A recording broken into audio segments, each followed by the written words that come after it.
Bentrovati telespettatori di 7 Gold e di TRM per la nuova puntata di Penalty, tutto il calcio di cui il calcio vero non parla mai. Ogni settimana parliamo di calcio dilettantistico siciliano, oggi parleremo del campionato di Serie D e del campionato di eccellenza. Ospite della nostra puntata di Penalty, mister Sebi Catania. Ciao Sebi, ben trovato. Ciao Ettore, grazie a te. Attualmente fermo al palo, ma ti guardi in giro?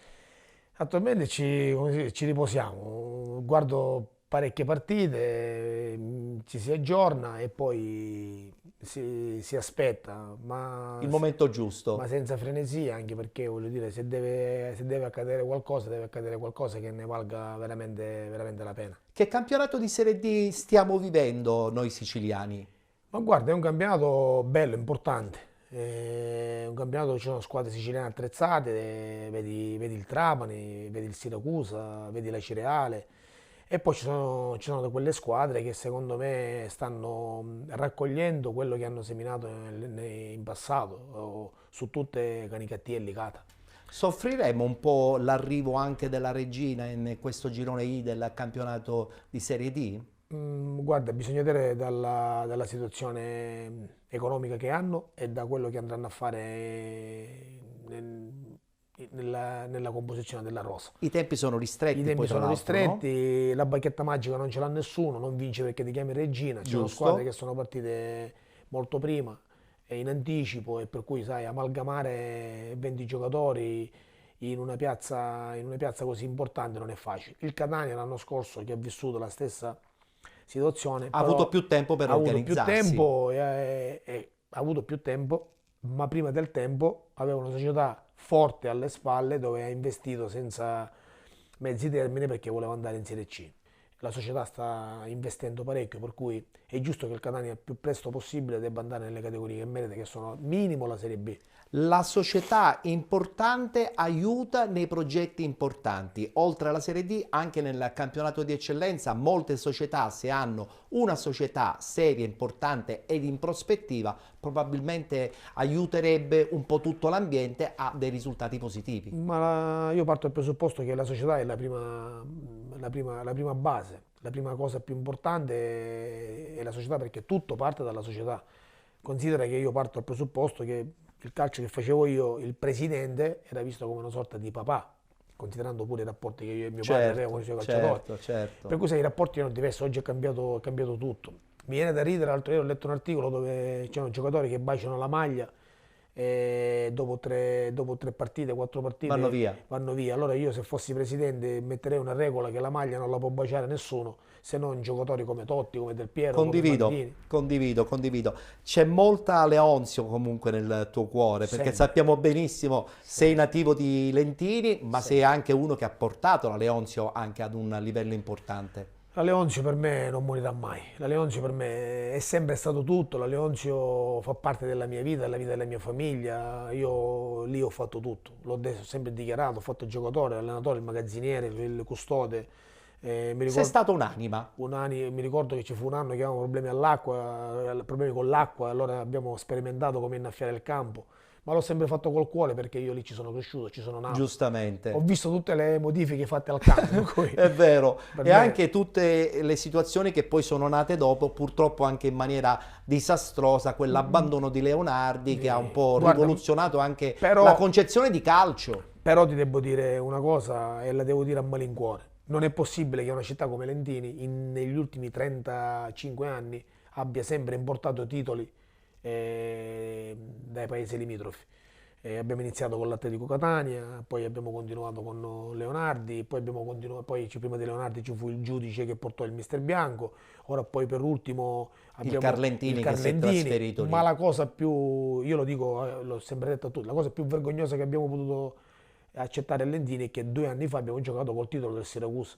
Questa è una cosa che come dignità, come onore, ma come anche giusto rispetto verso una rivalità calcistica che esiste Per entrambe le da tifoserie, anni. certo. Cioè una tifoseria non può accettare che la Leonzio giochi col titolo del Siracusa. Allora ripartiamo dalla terza categoria con il titolo nostro, ma con tutto rispetto per i siracusani. Assolutamente. Sono nato a Siracusa, i miei zii e i miei cugini sono di Siracusa, ho fratelli a Siracusa, amici da una vita, però la rivalità calcistica Leonzio e Siracusa non la si può cancellare. Assolutamente, assolutamente. Allora a questo punto partiamo con il campionato di Serie D, risultati e anche la classifica della seconda giornata.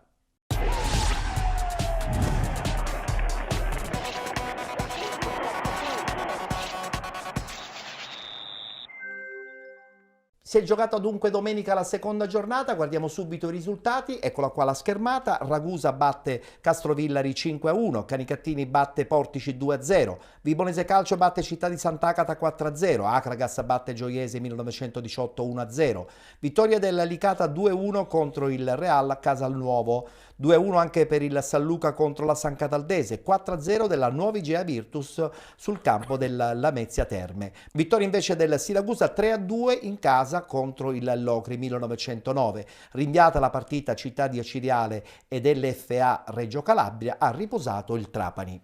Guardiamo la classifica dove troviamo un'accoppiata Vibonese Calcio e Licata con 6 punti, 4 punti per Canicattì e Siracusa Calcio, 3 punti per FC Trapani, Nuova Igea Virtus, Real Casalnuovo, 3 punti anche per Città di Aciriale, Ragusa Calcio, Locri 1909, San Luca, FC Lamezia Terme, Acragas e Città di Sant'Agata con 0 punti, LFA Reggio Calabria, Gioiese 1918, Portici, San Cataldese e Castrovillari.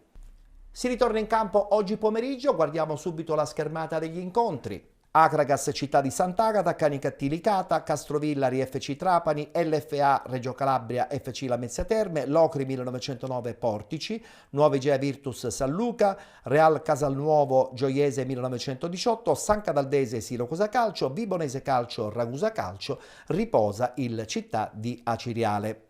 Partiamo da questo Ragusa. Devo dire che la squadra di Ignoffo ha giocato una grande partita contro il Castrovillari, ha rivoluzionato un pochettino tutto lo staff tecnico, i risultati pian pianino arrivano. Allora, innanzitutto hanno preso un allenatore importante e preparato come Giovanni, perché Giovanni ha uno staff di tutto rispetto, che c'ha Peppe Di Mauro, che secondo me è uno dei preparatori atletici più importanti che ci sia.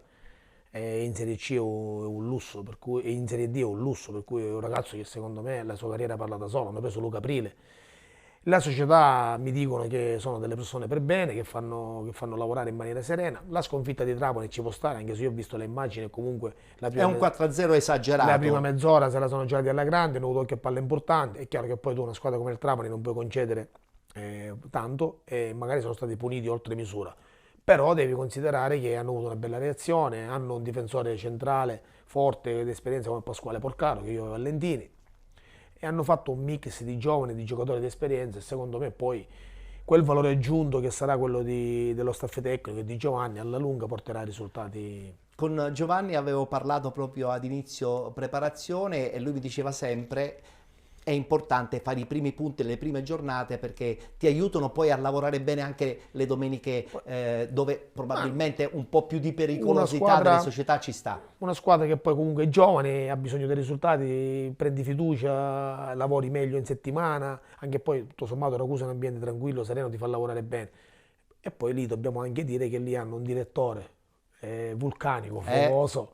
Che però io è anche vincente, direi. Anche vincente, e io dico sempre che è anche molto simpatico, perché Alfredo Finocchiaro mi legano grandi ricordi e poi un grandissimo rapporto che va al di là di quello che poi sono stati. Conoscitore profondamente della categoria, conoscitore, e ti devo dire che comunque sotto tanti profili è quello che mette la faccia davanti a tutti, è quello che quando c'è da scontrarsi con le società lo fa, quando c'è da difendere i calciatori lo fa, quando c'è da difendere l'allenatore lo fa senza mezzi termini. Magari è agevolato dal fatto che magari lui non vive solo di calcio, però quando uno è uomo lo è sempre a prescindere. Mi piace questa tua certezza nelle cose che dici. Complimenti. Guardiamoci gli highlights. Vittoria proprio della Ragusa Calcio contro il Castrovillari, risultato finale 5-1.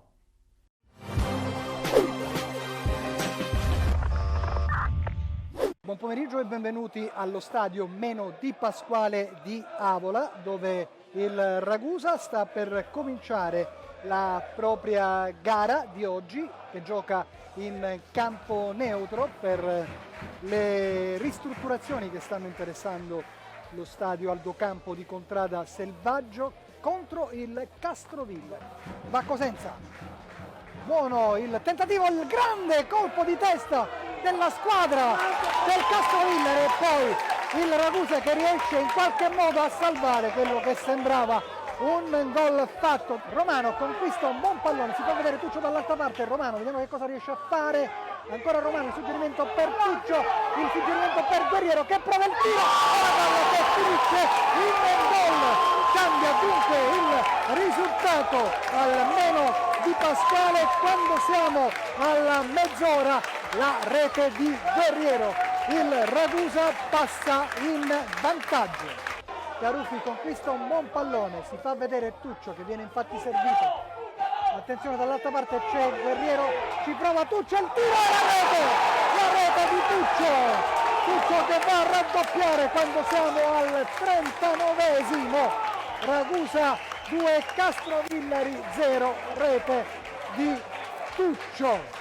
Il capitano Costanzo alla battuta, il colpo di testa parte un giocatore del Castrovillari, attenzione poi la rete da parte del Castrovillari, Romano, il lancio allontana Filippelli, doppio pugno e poi attenzione la rete di Pasquale Porcaro con questo colpo di testa all'indietro, siamo al 20esimo della ripresa, Ragusa 3 Castrovillari 1, Pasquale Porcaro, il lancio verso Romano, su di lui ci accede ancora Romano ha la possibilità di andare al tiro, la rete di Romano che chiude i conti quando siamo al 28esimo, attenzione a questa possibilità per Vitelli che ci prova dalla distanza e la rete che arriva anche per Luigi Vitelli che si rifà così del gol mancato domenica scorsa a Trapani. Dunque quando siamo al 37esimo,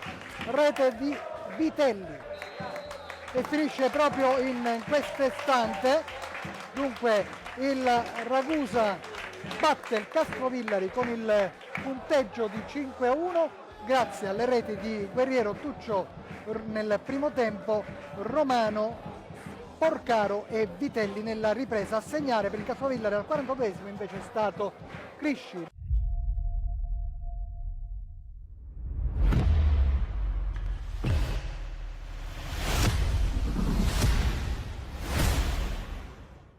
Vittoria fuori casa del Canicattì, realtà che tu conosci, anche lì ci hai lasciato un po' di cuore, no? Dico Sì, bene, Sebbi? Sì, Canicattì comunque abbiamo ho fatto un anno, è stato un anno bellissimo, un anno dove è stato l'ultimo campionato che abbiamo disputato a Carlotta Bordonaro. Perfetto.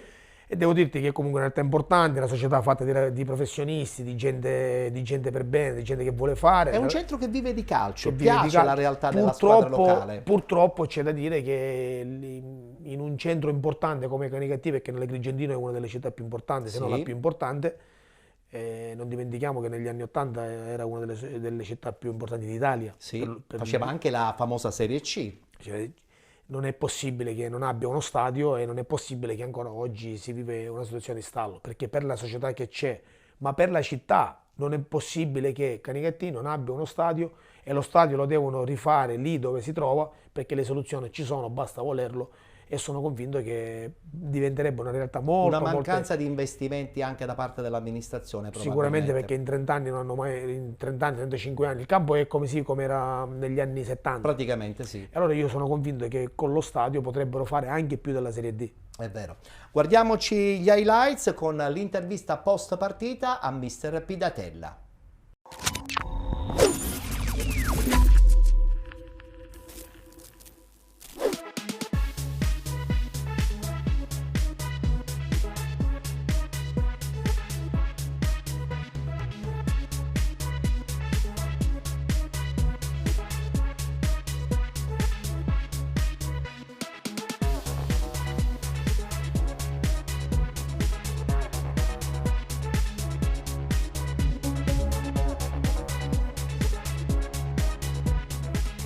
Come tutte le gare di Serie D complicate, difficili, squadra che gioca bene a calcio, una squadra aggressiva, sapevamo, venivano da una vittoria, cioè da una sconfitta pesante fuori casa e quindi sapevamo che sarebbe stata una partita difficile. Ci siamo difesi con ordine, abbiamo rischiato, ma non rischiare in Serie D sarebbe utopia, quindi è stata la nostra solita partita, ordinati, aggressivi, feroci fino al punto giusto e poi sono venuti gol che sono stati importanti, perché per noi Bonilla era un giocatore importante, ci tenevamo che facesse il gol e così è arrivato il gol.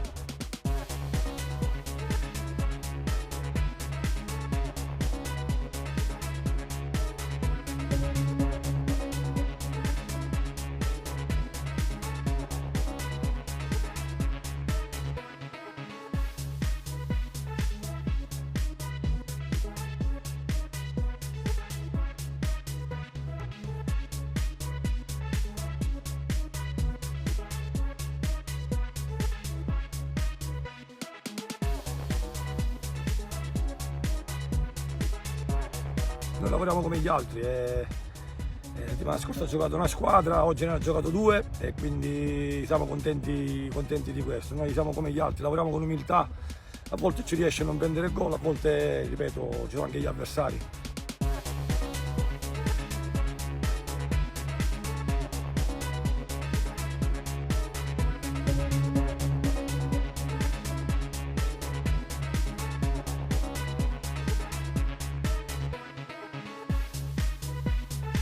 Paradossalmente martedì non eravamo felicissimi perché non abbiamo fatto una buona prestazione. È chiaro che un punto col Siracusa sono tanti, però non eravamo contenti, quindi è giusto dirlo e per onestà. E oggi è stata la prestazione e anche il risultato, quindi è stato importante.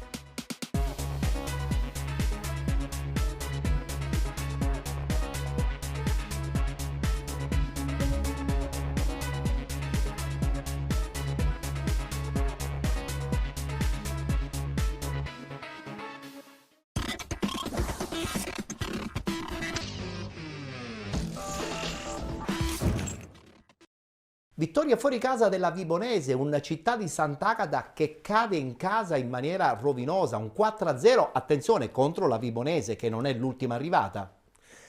Sai, torniamo sempre, le partite vengono decise da un episodio. Il Sant'Agata quest'anno ha cambiato parecchio, l'anno scorso aveva un allenatore importante che, come Leo Anzetto, quest'anno cambi, ci vuole tempo, ci vuole pazienza, per cui ci può stare che con la Vibonese prendi il gol e poi non riesci a reagire, ma io credo che comunque sia lo scotto della squadra giovane. E ha perso parecchio perché ha perso comunque i giocatori più importanti che aveva, vedi Cicirello, i giocatori che lì hanno fatto la storia. Hanno fatto proprio la storia, Per vero? cui, sai, quando vengono a mancare le certezze ci vuole del tempo e si deve dare tempo anche al mister che deve trovare la giusta collocazione, ma ci vuole tempo, ci vuole pazienza. È l'anno buono per la Vibonese perché insomma lo scorso anno con Modica ha zoppicato un po' troppo. Speriamo di no.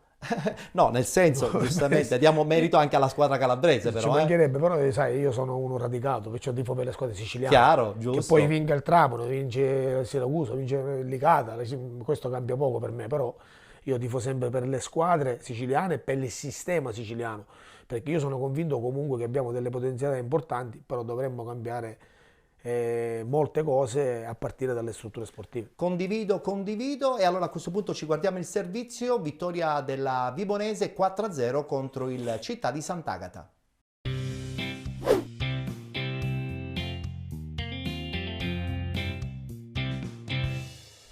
La Vibonese conferma le proprie ambizioni di vertice con una prestazione super, sbanca il Fresina di Sant'Agata Militello rifilando ai locali un poker di reti, gara quasi sempre in controllo dei calabresi che al primo affondo passano quando al minuto 15 Gaeta raccoglie il cross dalla sinistra di La Torre al volo col mancino, batte Iovino spianando ai suoi la strada verso la vittoria. Ospiti che 4 minuti dopo potrebbero anche raddoppiare, ma il destro volante di Castiglio non centra la porta per centimetri. Il Sant'Agata tenta la risposta che arriva al minuto 27 con Mincica che costringe Del Bello a rifugiarsi in angolo. Dal corner che ne esegue ancora locali al tiro con Marcellino che dal limite impegna l'estremo rossoblu. Poi però la Vibonese torna a spingere dopo la doppia conclusione di Convitto che prima trova l'opposizione della difesa di casa e subito dopo sfiora il palo alla sinistra di Iovino. I rossoblu raddoppiano al minuto 41 quando Esposito, recuperata palla sulla mediana, inventa il gol della domenica superando mandando con un perfetto destro da quasi 50 metri l'estremo sant'agatese fuori dai pali e facendo così Sant'Agata 0, Vibonese 2.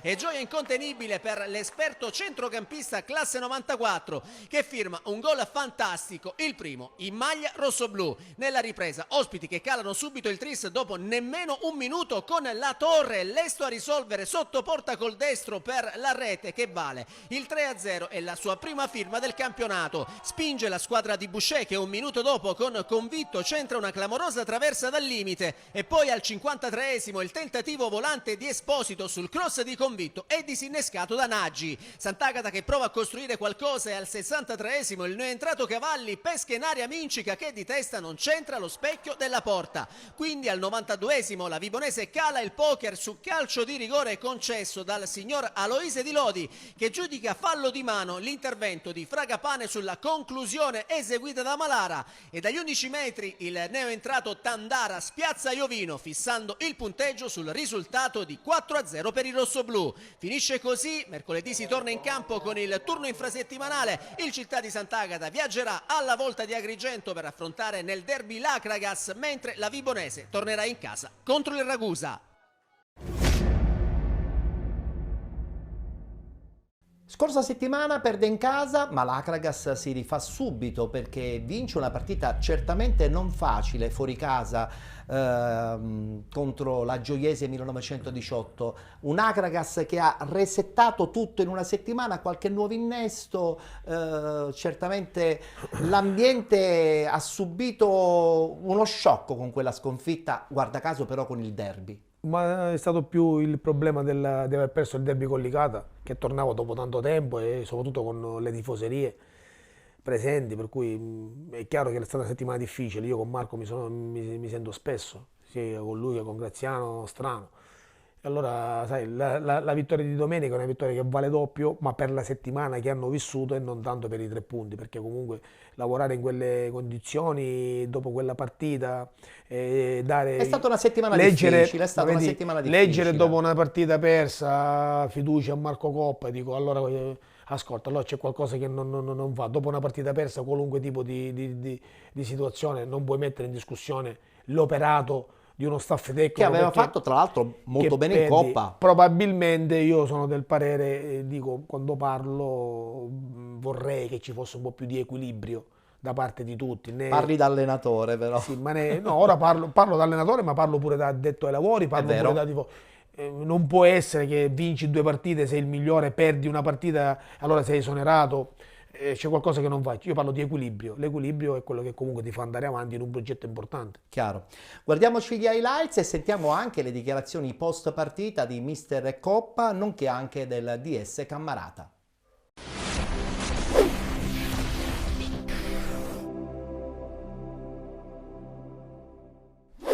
Io voglio dire bravi ragazzi perché vivere una settimana come quella che abbiamo vissuto noi non era facile, per cui voglio fare i complimenti sinceri ai miei ragazzi. Io ho le spalle larghe, per cui va benissimo e oggi non è il momento di prendermi nessun merito, perché veramente lo voglio rivolgere a un gruppo straordinario che ho là dentro e poi dire grazie e rivolgere un grazie anche ai tifosi che oggi ci hanno seguito fino a Palmi, perché sono veramente dei tifosi intelligenti, sono dei tifosi che ci hanno sostenuto tutta la partita, ci hanno applaudito a fine partita e se qualcuno pensava che fosse una partita semplice ha pensato male. Io l'ho detto già ieri che non sarebbe stato assolutamente facile, perché abbiamo incontrato una squadra, e ne approfitto per fare i complimenti alla Gioiese, perché è una squadra di ragazzi che veramente sanno quello che fanno in campo, sono ben messi in campo, hanno delle grandi idee, corrono tantissimo. Dall'altra parte c'era una squadra invece che ha avuto grandi difficoltà anche in termini di rosa, perché io ho avuto grandissime difficoltà a mettere un 11 che fosse un 11 adeguato, perché abbiamo avuto molte defezioni e nonostante questo poi durante i 90 minuti di oggi mi viene a mancare prima Eceverria, mi viene a mancare poi anche Petrucci per infortunio, per cui già con i problemi che avevamo, perché siamo partiti senza Lemura, siamo partiti senza Giama, poi si infortuna Eceverria, poi Petrucci. Io credo che nel calcio si perde e si vince, Quando si vincono questo tipo di partite credo che hanno un sapore particolare, soprattutto dopo la settimana che abbiamo passato noi, ma il grazie va soltanto ai ragazzi veramente e ai tifosi che erano presenti oggi. L'ho ribadito prima, io mi sento di avere ormai, visto anche un po' l'età e visto anche un po' l'esperienza in panchina, mi sento di avere le spalle molto larghe. Io col Presidente mi sono chiarito rispetto a quello che è accaduto la scorsa settimana, le sue dichiarazioni, ci siamo assolutamente chiariti. Non mi ha chiesto nulla la società, io so benissimo quale mestiere faccio, è un mestiere che dipende sicuramente dai risultati. Mi viene un po' da sorridere quando sento e sentivo anche i tifosi oggi della Gioiese che mi chiedevano se noi dovessimo vincere il campionato. Lo ribadisco ancora una volta, noi non abbiamo come obiettivo quello di vincere il campionato, noi abbiamo un obiettivo che è quello di mantenere la categoria della Serie D quest'anno, quindi non siamo costretti e obbligati a vincere tutte le partite. Ho visto una squadra sul pezzo, una squadra che ha lottato palla su palla, non siamo andati mai in sofferenza, abbiamo creato 8 situazioni da gol limpide, forse l'unica pecca non averla messo dentro, ma con tutto ciò il risultato non è stato mai in bilico. Anche se devo fare i complimenti alla Gioiese, squadra giovane, che corrono tanto, provano a giocare, non buttano mai la palla, però oggi noi eravamo messi veramente bene in campo, sia a livello tattico che a livello mentale. Si vedeva che la squadra voleva riscattare la sconfitta di domenica scorsa. Voglio fare un ringraziamento particolare ai nostri splendidi tifosi che dopo una batosta come quella di domenica sono venuti un centinaio qua ad incitarci dal primo all'ultimo minuto. Loro sono troppo importanti per noi perché ci danno quella carica in più. E niente, penso che l'unico rammarico che ho è che usciamo malconci da questa partita, perché aspettiamo gli esami strumentali per Eceveria, ci auguriamo che non sia nulla di grave, ma l'infortunio non lascia sperare tanto. Dobbiamo fare gli esami strumentali pure per Petrucci, faremo la conta, ma mercoledì saremo sempre 11 giganti in campo.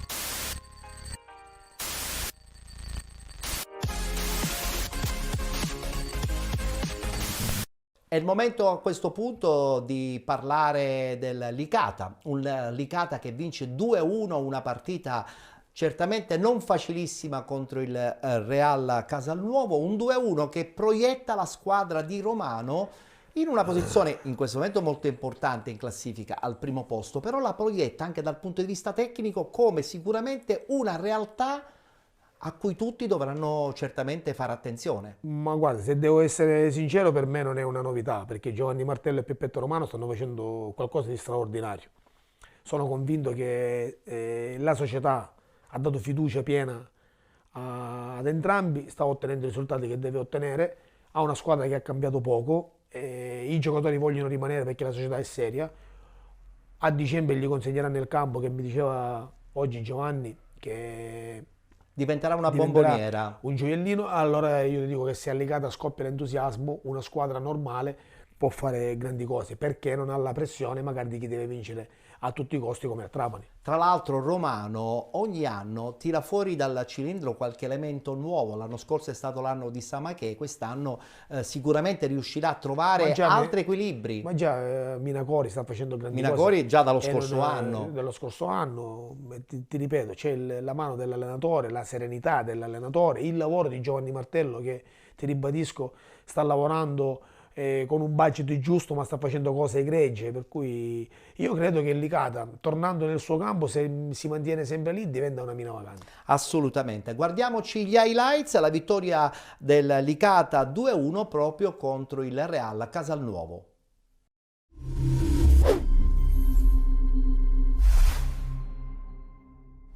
Dallo stadio Saraceno di Ravanusa per questa seconda giornata di campionato del campionato nazionale dilettanti Serie D Girone I, ad affrontarsi il Licata Calcio che gioca in casa, se così possiamo dire, visto che giocherà per gran parte del campionato nello stadio di Ravanusa per l'impossibilità di utilizzo dello stadio Dino Liotta di Licata per lavori di ristrutturazione. Ad affrontare il Licata si presenta oggi al Saraceno il Real Casalnuovo. Saito sta per entrare in area, lo fa adesso, Saito si guarda un po' in mezzo, scarica Minacori, il tiro e il gran gol del Licata. Il gran gol del Licata ha segnato Calogero Minacori.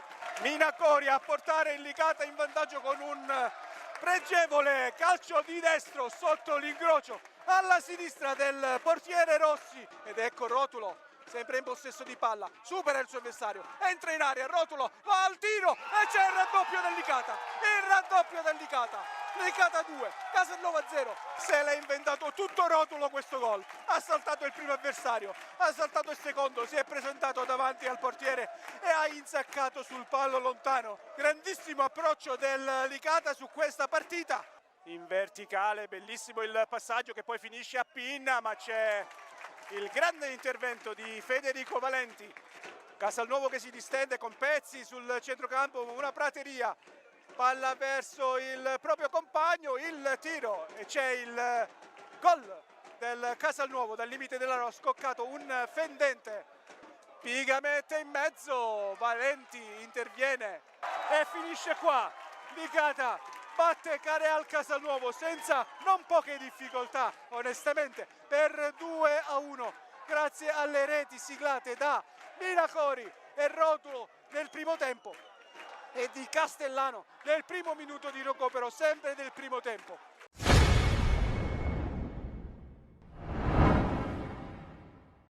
Vogliamo ricordare purtroppo la sconfitta della San Cataldese 2-1 contro il San Luca. San Cataldo, sappiamo benissimo, con il rivoluzionamento dal punto di vista dell'organico rispetto allo scorso anno ha un po' perso. Infantino sappiamo benissimo che comunque tirerà fuori presto la sua grinta per ricompattare un ambiente che forse si era un po' illuso troppo lo scorso anno, ma adesso c'è la coscienza che certamente il gruppo è molto più giovane rispetto a quello dello scorso anno. Guarda, hanno perso giocatori importanti, su tutti Baglioni e Maltese. Bisogna vedere con chi li ha rimpiazzati. Poi c'è una legge che ti dice che quello che tu hai fatto l'anno prima non è scontato che lo riesci a confermare anche l'anno dopo, chiaro. Perché sono cambiate tante cose, è cambiata pure la tua squadra. Piero ha l'esperienza per poter cambiare qualcosa. Chiaro che partire così diventa difficile, ma San Cataldo, che tu conosci, sì, anche troppo bene, anche lì hanno fatto, San Cataldo è una piazza abituata a lottare, a non mollare, vedi quello che hanno fatto 2 anni fa con Giovanni Campanella ed Ernesto Russello quando avevano 7 partite e 0 punti, si sono salvati, per cui sono abituati, sono convinto che verranno fuori alla grande perché l'ambiente è con loro, società fatta di persone per bene, per cui verranno fuori sicuramente. Alla fine sono soltanto passate 2 partite, ancora è tutto assolutamente salvabile. Quando sento parlare io di crisi, dopo 2 partite mi viene da sorridere e tante volte sono felice che sei fuori in poltrona, perché oggi, quasi 50 anni, ti dico che non si possono accettare certe riunioni fatte dopo 2 partite. Guardiamoci adesso la vittoria della nuova Egea Virtus, addirittura 4-0 contro l'FC Lamezia Terme.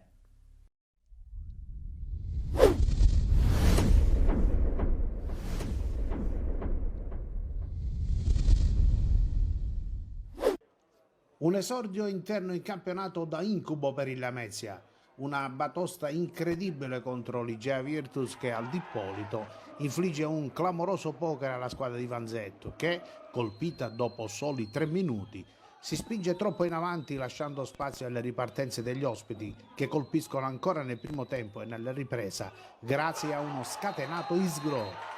La rete di Longo dopo 3 minuti fa perdere la bussola troppo presto alla squadra di Vanzetto che rispetto alla gara precedente inserisce Bonanno nel tridente e Maini a destra fra i 3 della difesa, colpita da un destro a giro che finisce sotto l'incrocio dei pali. Gli ospiti ripartono velocemente e creano un altro pericolo sempre con Longo. La reazione tuttavia dei gialloblu arriva, Diaz al 9° minuto non riesce a girare in rete sotto porta. Al 14° Bonanno va giù in area, l'arbitro lascia proseguire, Diaz segna, ma la rete viene annullata per fuorigioco dello stesso numero 9 argentino. Dal possibile pari si passa al raddoppio dei giallorossi barcellonesi, che al 23° segnano ancora con Longo al termine di una ripartenza. Il raddoppio fa perdere ancora la testa ai lametini, che si sbilanciano troppo e rischiano la terza rete, ancora con Longo, sventata da De Luca. A inizio ripresa Vanzetto effettua subito 3 cambi, Saraniti, Serra e Mirabelli. Per Maini, Mengoli e Diaz, e poco dopo subentrano anche Carbonaro e Lococo, da poco arrivato, per cercare di rimettere in discussione il risultato, ma l'Igea Virtus continua ad avere vita facile, soprattutto sulla destra dove Isgro fa il bello e il cattivo tempo, e infatti dopo 6 minuti dall'inizio della ripresa segna la terza rete per gli ospiti. Poco dopo Da Silva immischia da 2 passi calcia debole, ma al 12° della ripresa ancora De Luca salva intervenendo di piede sul tiro dalla corta distanza di Batista. Saraniti va vicino al gol al 20°, intervenendo di piede sul tiro dalla corta distanza. Il portiere riesce a salvare la porta, ma sul finale ancora una volta una ripartenza ispirata da Isgro al 40° della ripresa. L'Igea Virtus trova la quarta rete con Aveni che insacca agevolmente. Ora il Lamezia tornerà nuovamente in casa domenica prossima contro la Cireale.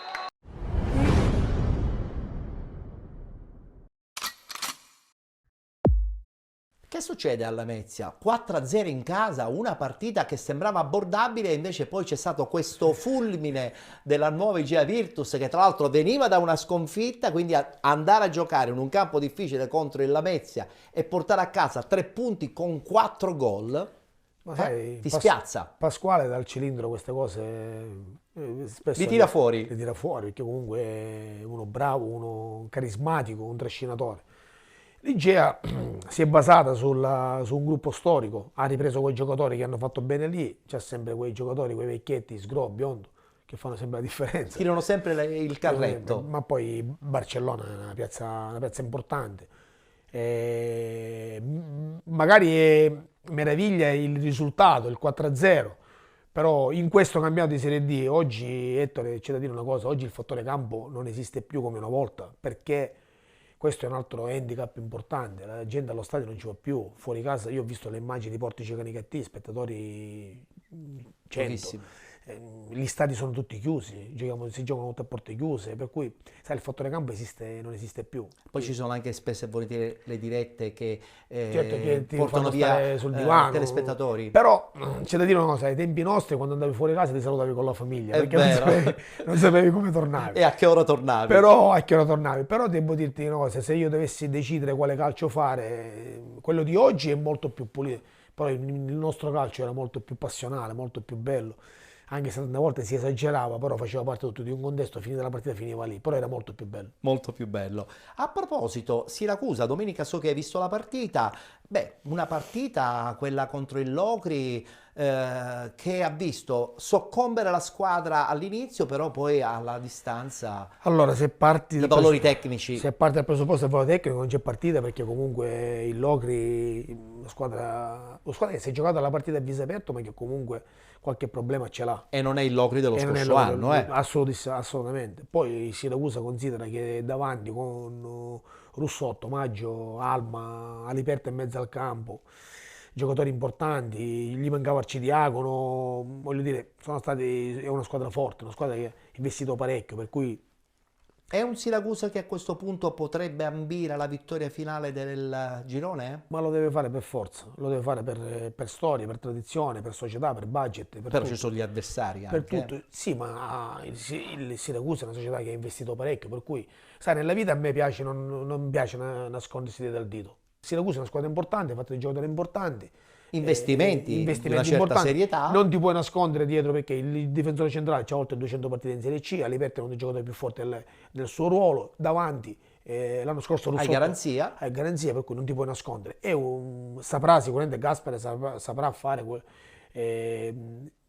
saprà trovare la quadratura della squadra, perché l'ha già trovata, però anche lì non puoi pareggiare a Canicattì e creare allarmismi. È vero, incredibile, Io dico, incredibile. fate lavorare serenamente gli allenatori, fate lavorare serenamente e non mettete una croce ancora prima che le persone muoiono. Prima facciamole morire e poi magari gli facciamo i funerali. Qua i funerali si fanno in anticipo. Bene, allora a questo punto abbiamo concluso il nostro spazio riguardante il campionato di Serie D e arriva puntuale l'editoriale di Alessandro Fragalà.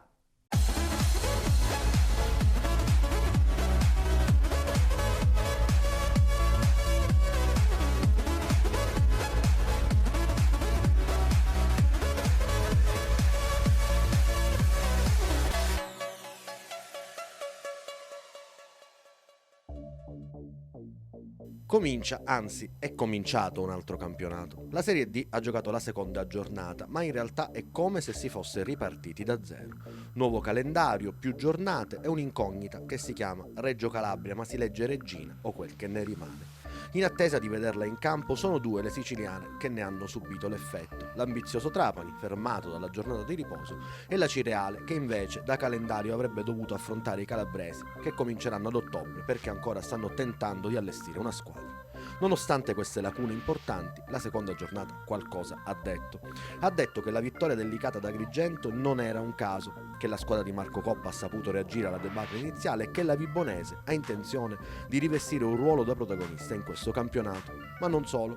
La seconda giornata ha detto anche che a Siracusa c'è un certo Russotto che, nonostante non sia più un ragazzino, ha ancora la voglia e soprattutto la forza di determinare le partite. In attesa di sapere se la Fenice, adesso Reggio Calabria, potrà recitare il ruolo che ha interpretato il Catania nella passata stagione, le prime due giornate di Serie D confermano l'equilibrio paventato dalle previsioni iniziali. C'è chi può sognare e chi invece già sa che dovrà lottare.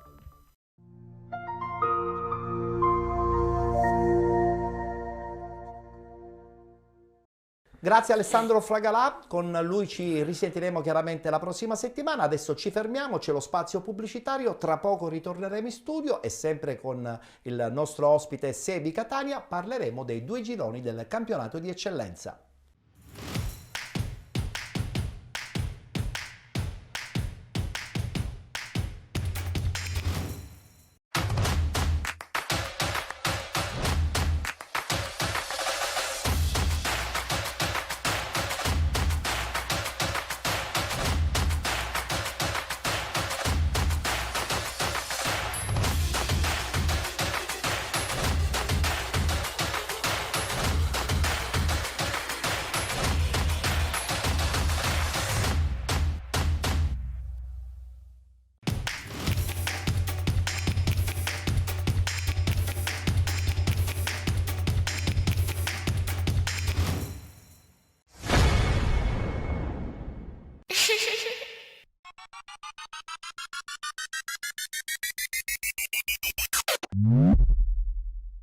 Di nuovo in studio, siete con Penalty, tutto il calcio di cui il calcio vero non parla mai, 13ª stagione, in onda sul canale 15 di 7 Gold il mercoledì a partire dalle ore 13, ma siamo anche in onda sul canale 13 di TRM alle 19:30. Potete seguire la nostra puntata anche sul canale YouTube Penalty Programma Sportivo, nonché sulla pagina Facebook Penalty. Seconda parte che inauguriamo sempre con il nostro ospite Sebi Catania. Attualmente abbiamo detto all'inizio sei fermo, però serenamente ti stai guardando in giro, hai visto un po' di Serie D, hai visto un po' di eccellenza o no? Sì, anche l'eccellenza. Sì. E come saranno questi due gironi? Perché ci sono 4/6 squadre che vogliono assolutamente andare in Serie D. Sarà una bella lotta. Ma guarda, nel girone B la squadra che è da battere come tutto, come società, come organico, come giocatori è l'Enna.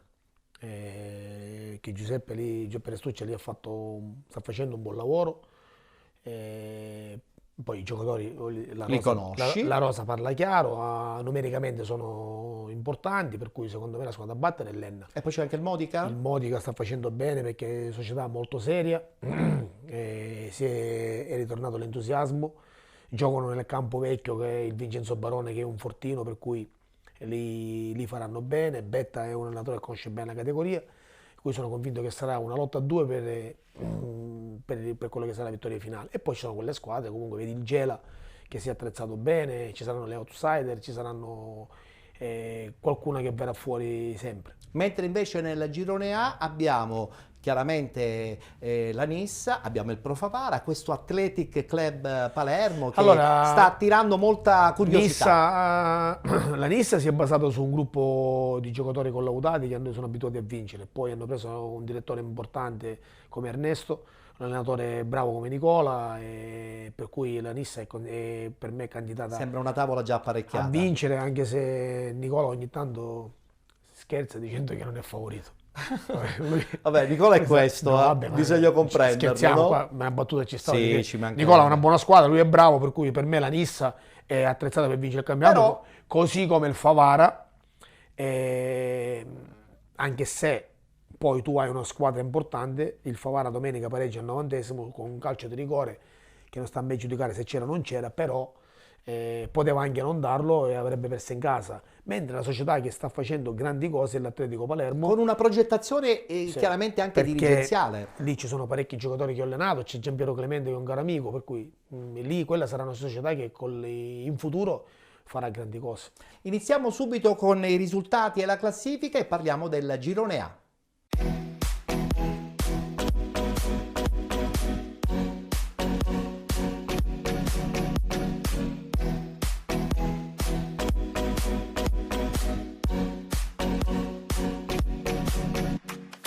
Si è giocata la seconda giornata, subito la schermata con i risultati. Accademia Trapani batte Geraci 2-1, pareggio tra Astra e Castellammare 1-1, Nissa batte Casteldaccia 1-0, Fulgatore batte Mazzara 1-0, Atletico Club Palermo batte Oratorio San Cile e San Giorgio 2-0, Pro Favara e Mazzara 1946 1-1, Super Giovane Castelbuono, Folgore Castelvetrano 0-0 ed infine Unitas Sciacca batte Don Carlo Misilmeri 1-0. Accoppiata al primo posto per quanto riguarda questo girone A del campionato di eccellenza. Athletic Club Palermo e Nissa FC con 6 punti, con 4 Super Giovane Castelbuono, Mazzara 46, Pro Favara, Castellammare, Accademia Trapani, con 3 punti Don Carlo Misilmeri, Unitas Sciacca e Fulgatore, 2 punti per la Folgore Castelvetrano, 1 punto per l'Aspra, con 0 punti Mazzara, Casteldaccia, Oratorio San Cile e San Giorgio e Geraci. Quanto il fattore sorpresa può aiutare l'Athletic Club Palermo? Moltissimo, perché proprio oggi parlavo con i miei giocatori palermitani, con cui mi levo un grande rapporto, e mi dicevano tutti che questo Atletico Palermo ha la serenità di poter... Attualmente è la seconda squadra di Palermo, poi alla fine. Ma arriverà perché stanno facendo investimenti importanti sullo stadio, professionisti, hanno un allenatore giovane e bravo. E poi ti ripeto, hanno dalla loro la serenità di non dover vincere a tutti i costi. Vincono una partita certamente non facile contro l'Oratorio San Cile e San Giorgio, adesso li aspetta certamente un calendario dove vengono visti con più attenzione. Ma sai, il grandissimo allenatore del Catania, Carmelo Di Bella, in un storico, il Catania fece un inizio di campionato importante e ebbe a dire: parlate piano prima che si accorgono di noi. Allora, che bella definizione. Ma infatti Carmelo Di Bella era un'istituzione. Allora dice: parlate piano prima che si accorgono di noi. Io dico che l'Atletico Palermo deve fare il suo percorso, non si deve porre nessun tipo di obiettivo, deve lavorare partita per partita, e credo che poi i campionati si vincono sempre sul campo, perché poi alla fine quello che alla fine comanderà sa sempre il rettangolo di gioco. I campionati si vincono sul campo ed è proprio vero, la Nissa vince 1-0 contro il Casteldaccia e, come hai detto bene tu, Nicola si guarda alle spalle, però è anche vero che davanti a lui non è che ci siano 30.000 squadre, forse ci può essere il Pro Favara o qualche altra sorpresa. Ma poi devi considerare che il valore aggiunto qual è? Quello che Nicola, come gli allenatori che abbiamo fatto che amiamo di fare quel tipo di calcio, ha a disposizione una società dove lui può, come era l'anno scorso da Agrigento, può fare l'allenatore. L'arrivo di Giovannone ha aiutato probabilmente anche tutto l'ambiente, no? Senza ombra di dubbio, ma c'è da dire una cosa: non può essere che la Nissa manchi dalla Serie D da 20 anni, non può essere che la Nissa non abbia una squadra, Caltanissetta non abbia una squadra con quello stadio ora rifatto, che non faccia almeno la Serie D, perché comunque quella è la realtà della Nissa. È vero, è vero. Guardiamoci gli highlights. Vittoria della Nissa 1-0 contro il Casteldaccia.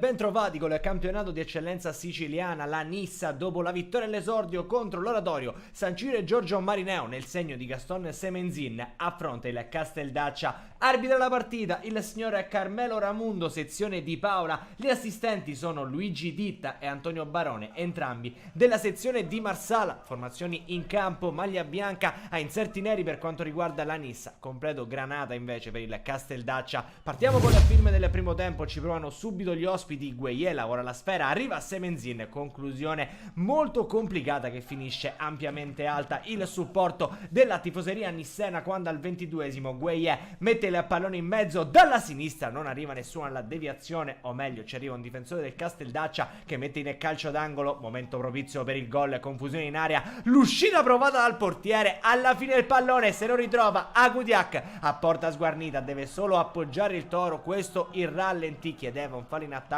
il Casteldaccia, ma alla fine il direttore di gara ha detto che è tutto ok. 0-1 della Nissa, arriviamo fino alla mezz'ora, c'è un calcio di punizione ancora per la formazione di mister Terranova che spinge, in questo momento sarebbe prima con 6 punti dopo 2 giornate. Il tentativo è in girata sulla punizione di Privitera ma finisce sul fondo. Dall'altra parte Cardinale al 42esimo non becca lo specchio, fine primo tempo allora al Fiorilli. Casteldaccia 0 Nissa 1, decide il gol di Agudiak. Partiamo col film della ripresa, subito Cardinale su punizione che non trova lo specchio al 60esimo, entra Gambino in casa Nissa al minuto 66, esce Semenzin, tocca a Esposito, siamo al 72esimo, Presti Filippo per Messina, il pallone finisce in area dove Sferrazza si libera della marcatura e Lezai, è un grande intervento, una grande uscita, quella dell'estremo difensore ex Agragas, tocca a Ruano al posto di Gueye. 83esimo, calcio d'angolo, sponda di Gambino per Agudiak, colpisce centralmente tra le braccia di Cascione, entra Mannino al 90esimo, al 91esimo la ripartenza della Nissa che potrebbe trovare un gol anche meritato, quello del 2-0, sfera perfetta per Agudiak, si ritrova davanti al portiere ma incredibilmente alza la mira. Fine partita allora al Fiorilli, il Casteldaccia cede alla Nissa che vince 1-0 il secondo consecutivo ed è a 6 punti dopo 2 partite nel girone A di eccellenza siciliana. Un'altra battuta la facciamo sul Pro Favara, una bellissima campagna acquisti, certamente la dimostrazione che questo girone è un girone impegnativo dove la Nissa attualmente fa da apripista, però tutte le altre sono pronte ad occupare un posto importante al primo sbaglio possibilmente della stessa Nissa. Ma sai, il Favara ha fatto una squadra forte perché i giocatori da davanti, Figarotta, La Piana, Cannavò, Retucci, Lucarelli, Bossa in mezzo al campo, Garufo, è una squadra forte, ma ci vuole tempo, è inutile che i campionati non si vincono, i campionati si vincono ad aprile, si vincono a maggio, c'è un lavoro fatto dall'allenatore, dallo staff, per cui io dico sempre ci vuole serenità, tranquillità. Voltiamo pagina perché adesso parliamo del girone B.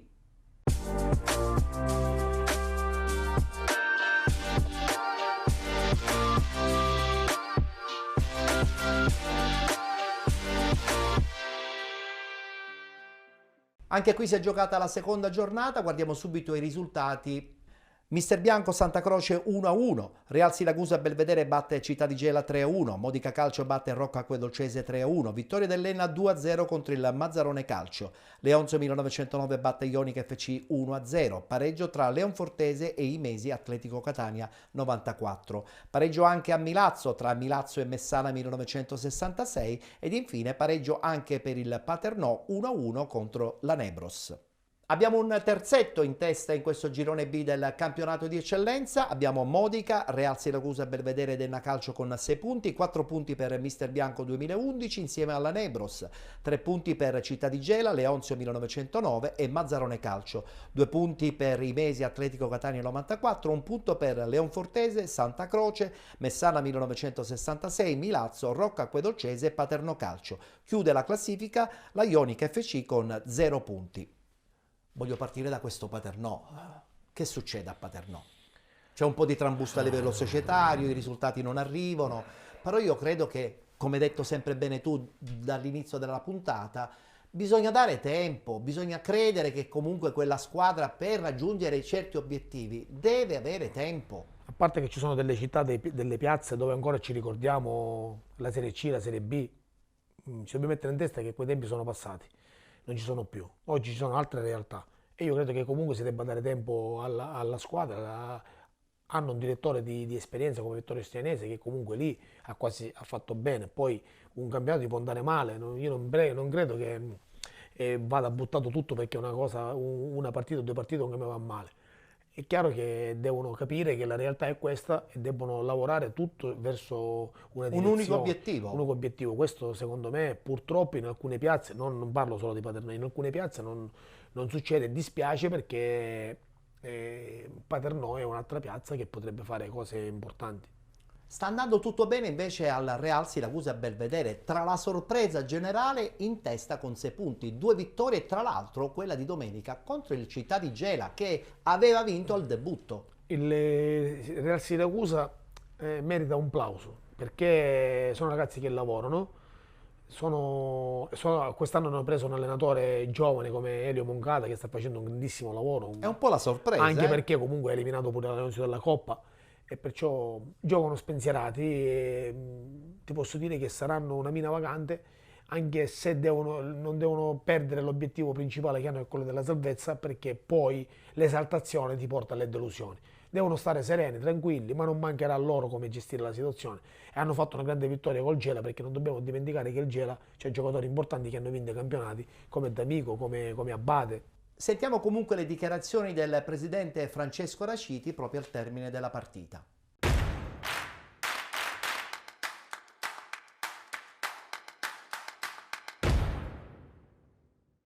Abbiamo raccolto il massimo nelle prime 2 gare e siamo contenti per quello che siamo riusciti a fare, però continuiamo a volare bassi. Per adesso noi pensiamo sempre assolutamente a conquistare il prima possibile la salvezza e poi puntare il più in alto possibile. Questo fa parte del nostro DNA, mi piace, anche se sarò monotono, ripetere, negli ultimi 4 anni abbiamo vinto il premio per il maggior numero di giovani impiegati durante il campionato di eccellenza, quindi questo per noi è nella normalità e quindi continueremo su questa strada finché ci sarà possibile e avremo la fortuna di avere i giovani veramente bravi.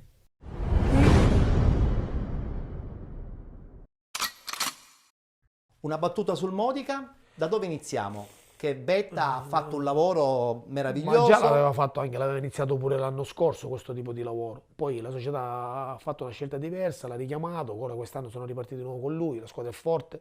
Grandi investimenti. Grandi investimenti, hanno un giocatore importante che io ho allenato, Luca Savasta, che davanti comunque è una garanzia. Hanno messo su una squadra importante. E io credo che comunque hanno un'arma a favore, l'entusiasmo che si registra in città e soprattutto il Vincenzo Barone potrebbe diventare determinante negli scontri diretti. Un 3-1 contro la Rocca Acquedolcese, un 3-1 che permette alla squadra di Betta appunto di volare al primo posto insieme all'Enna.